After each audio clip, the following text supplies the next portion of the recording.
चला गया जेडीयू का वह तेवर, जब भ्रष्टाचार के बारे में कहा जाता था कि जीरो टॉलरेंस हम रखते हैं।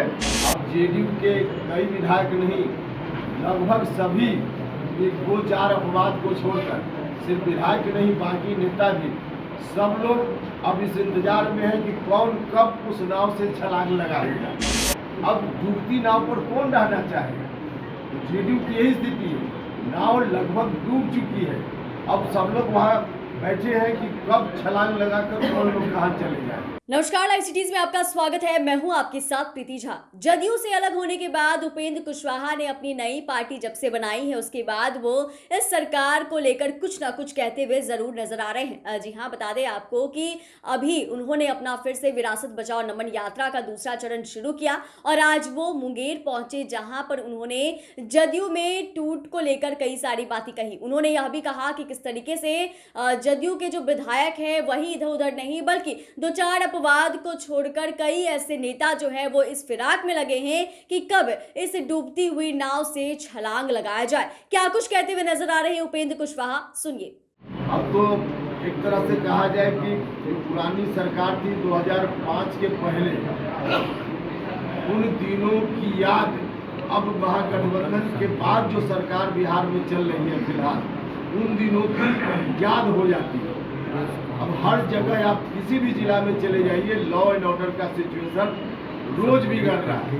गांव में जो उस समय एक वातावरण बन गया था दहशत का, कुछ लोग बाकी लोगों को तंग तबाह परेशान करते थे, आज फिर से वही सब शुरू हो गया।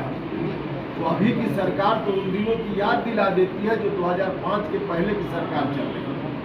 इन दिनों की हाल में बता रहे हैं। अब जेडीयू के कई विधायक नहीं, लगभग सभी दो चार अपवाद को छोड़कर सिर्फ विधायक नहीं, बाकी नेता भी सब लोग अब इस इंतजार में है कि कौन कब उस नाव से छलांग लगाएगा। अब डूबती नाव पर कौन रहना चाहेगा? तो जेडीयू की यही स्थिति है, नाव लगभग डूब चुकी है। अब सब लोग वहाँ बैठे हैं कि कब छलांग लगाकर कौन लोग कहाँ चले जाए, कौन डूबना चाहेगा उसके साथ। एमएलसी और खुद सभापति ने उन्हें जो है रोक दिया। ये स्थिति आरजेडी की हो गई है। और जो देखिए, अब जिस तरह से पूरा कुश्ती जैसा जेडीयू और आरजेडी के लोग भी कर रहे हैं, हम जेडीयू के लोगों से कहेंगे कई मामला में आरजेडी के विचारों से अलग जेडीयू के लोग मीडिया के सामने आ रहे हैं। भ्रष्टाचार के मामला में क्यों नहीं आ रहे हैं, जरा इसका भी जवाब जेडीयू के लोग दें। आरजेडी के खिलाफ जो पुराना मुहिम उनका था भ्रष्टाचार के इशू को लेकर, रामचरितमानस के इशू पर जेडीयू के लोग आए खुलकर आरजेडी के खिलाफ और मीडिया के सामने उन्होंने अपनी बात रखी। ठीक उसी तरह से भ्रष्टाचार के मामला में क्यों नहीं आ रहे हैं जेडीयू के लोग? भ्रष्टाचार के मामला में तो चुप्पी साध ले रहे हैं। उनको इस मामला में भी आना चाहिए। जो पुराना तेवर जेडीयू का था उस तेवर के साथ आना चाहिए।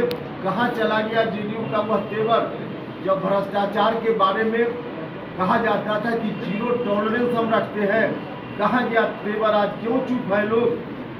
आज उनको इस बात का जवाब देना चाहिए। और जहाँ तक विधानसभा के अंदर की घटनाएं जो आजकल हो रही है, यह बहुत ही गलत है। चाहे इस तरफ से हो चाहे उस तरफ से हो, विधानसभा या लोकसभा या कोई भी सदन इस काम के लिए नहीं बना है। वहाँ बहस के लिए सदन बना है, विमर्श के लिए सदन बना है। जनता के सवालों का हल विचार विमर्श के आधार पर निकलना चाहिए। वहाँ हाथापाई की नौबत किसी तरफ से होती है, यह गलत है।